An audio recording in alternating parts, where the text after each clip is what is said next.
Et comme chaque lundi soir, vous avez rendez-vous sur l'antenne de BFM d'ici avec Planète Locale. Ce sont celles et ceux qui font du bien à notre territoire, les Hautes-Alpes et les Alpes de Haute-Provence. Et ce soir, c'est une invitée qui est au micro de Jérémy Cazot. Elle s'appelle Aurélie Arnaud. Elle est responsable scientifique du projet Imagine à l'Académie d'Aix-Marseille. Et elle revient, elle nous explique son projet en réflexion dans le pays des écrins. L'enjeu, c'est d'imaginer le quotidien des territoires de demain en montagne avec le changement climatique. Jérémy, c'est à vous avec votre invité. Aurélie Arnaud, bonjour. Bonjour. Vous êtes la directrice, la responsable scientifique plutôt du projet Imagine. Donc vous travaillez ici avec une équipe de recherche depuis 1 an dans la vallée de l'Argentière, celle de Valouise. Quel est l'objectif de vos recherches ? Alors l'objectif de nos recherches, c'est de réfléchir sur la montagne de demain et imaginer la montagne de demain avec les acteurs locaux. Parce qu'aujourd'hui l'environnement change, le climat change et c'est sur ce constat-là que vous vous basez pour imaginer justement la montagne de demain ? En effet, on s'inscrit dans ce contexte-là. Le changement climatique n'est plus un secret. Nous avons une augmentation de la température en montagne de plus de 2 degrés sur ces dernières décennies. Et donc, en conséquent, un changement au niveau du régime nival, c'est-à-dire que la neige ne va plus avoir le même aspect et ne va pas tomber dans les mêmes quantités qu'avant, même si on a autant de neige, elle va tomber de manière beaucoup plus abondante et de ce fait créer de problèmes de gestion. Ensuite, nous allons avoir des soucis d'eau et de gestion d'eau avec un manque d'eau parfois en été. Et nous avons également un changement au niveau des aléas lorsqu'il s'agit de crues torrentielles. Donc un ensemble de changements au niveau environnemental auquel il va falloir aller au-delà de l'adaptation, au-delà de quelque part du bricolage et penser vraiment de manière globale à un territoire plus durable et plus robuste. Plus durable pour l'économie justement du territoire ou plus durable pour cet environnement justement, pour la préservation de cet environnement ou les deux ?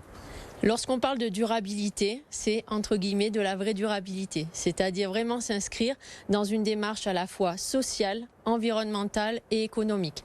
On sait que ce territoire est vraiment basé sur de l'économie tourisme et neige, donc ça c'est une donnée qui est fondamentale à bien intégrer et il faut continuer à travailler avec cette donnée-là, mais comment à un moment donné arriver à tirer le fil également du côté de la société et du côté de l'environnement. Est-ce qu'aujourd'hui vous faites le constat que l'activité économique principale qui est le tourisme lié aux activités donc d'hiver pose problème pour la préservation de l'environnement ? On sait que le climat se modifie à cause de l'activité humaine. Est-ce qu'il faut modifier les activités humaines dans la vallée de la Valouise ? Alors je vais décentrer un tout petit peu votre questionnement, c'est qu'est-ce que les acteurs locaux veulent ? Est-ce qu'ils veulent préserver à outrance ou pas leur environnement et vraiment stopper l'étendue de l'économie touristique, ou est-ce qu'ils veulent continuer ce développement, ou alors est-ce qu'ils veulent est-ce qu'ils veulent un entre-deux, est-ce qu'ils veulent cheminer vers quelque chose qui va satisfaire toutes les sphères, la sphère sociale, la sphère économique et la sphère environnementale. Nous sommes une équipe de 10 chercheurs avec des géographes, des urbanistes, sociologues et on a même une géologue spécialiste des aléas naturels. Pour étayer cette question sur la montagne de demain dans un changement climatique, nous avons mis en œuvre 2 terrains. Alors nos terrains de recherche en sciences humaines et sociales, eh bien, ce sont des enquêtes semi-directives où l'on va interviewer les acteurs locaux, donc des habitants, des personnes qui sont liées à l'économie touristique, des élus, des décideurs. Dans ces enquêtes, on a posé un certain nombre de questions ouvertes sur quelle était l'histoire de votre territoire, des questions sur leur représentation du changement climatique, représentation de la transition. Vous organisez des ateliers pour faire prendre conscience aussi de l'impact de ces changements climatiques sur l'activité humaine. D'abord, qui participe à ces ateliers ? Est-ce que le but, c'est bien justement de changer les mentalités sur la base des résultats de vos recherches ? Nous ne sommes pas là pour changer les mentalités. On est là pour réfléchir avec les acteurs et faire réfléchir les acteurs sur leur avenir. Les ateliers vont fédérer une population large et des acteurs larges. Pour nous, la population, les habitants sont les acteurs également, au-delà des acteurs économiques, au-delà des élus et des décideurs. Tout le monde est invité, donc les élus et les acteurs également. Nous attendons également des jeunes. Nous aimerions avoir des jeunes habitants, des jeunes travailleurs du territoire qui vont être là de manière pérenne aussi sur ce territoire. Ils ont leur mot à dire. On a déjà réalisé 2 séries d'enquêtes, 2 séries d'entretiens lors d'enquêtes au mois de mars et au mois de mai. Et nous avons vu à quel point ces jeunes acteurs ont besoin d'être entendus et ont des valeurs fortes sur ce territoire de montagne du pays des Écrins. Est-ce que vos recherches se sont justement basées sur ces enquêtes-là, savoir ce qu'attendent les gens de l'évolution de leur propre territoire ?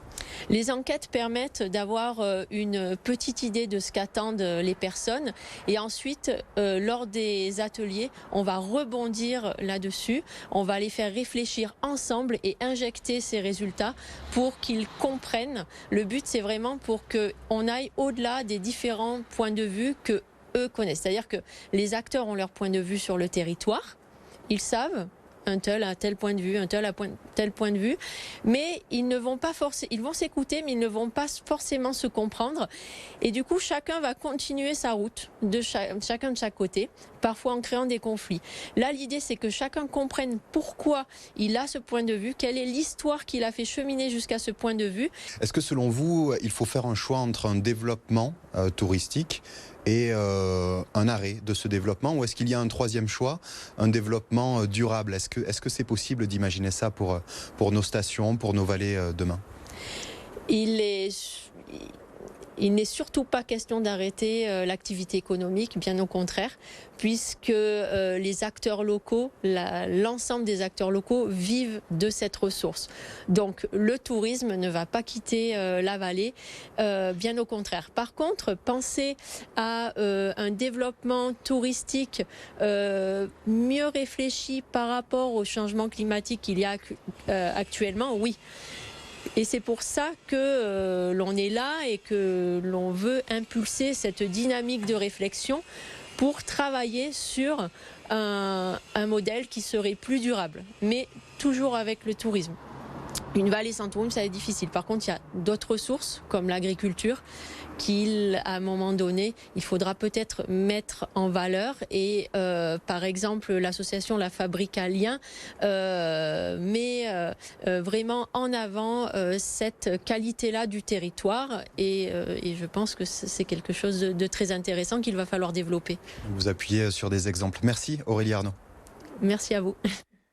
Merci beaucoup Jérémy Cazot et merci aussi à votre invité. Voilà, notre Planète Locale est terminée. On se retrouve la semaine prochaine, lundi prochain, pour un nouveau numéro.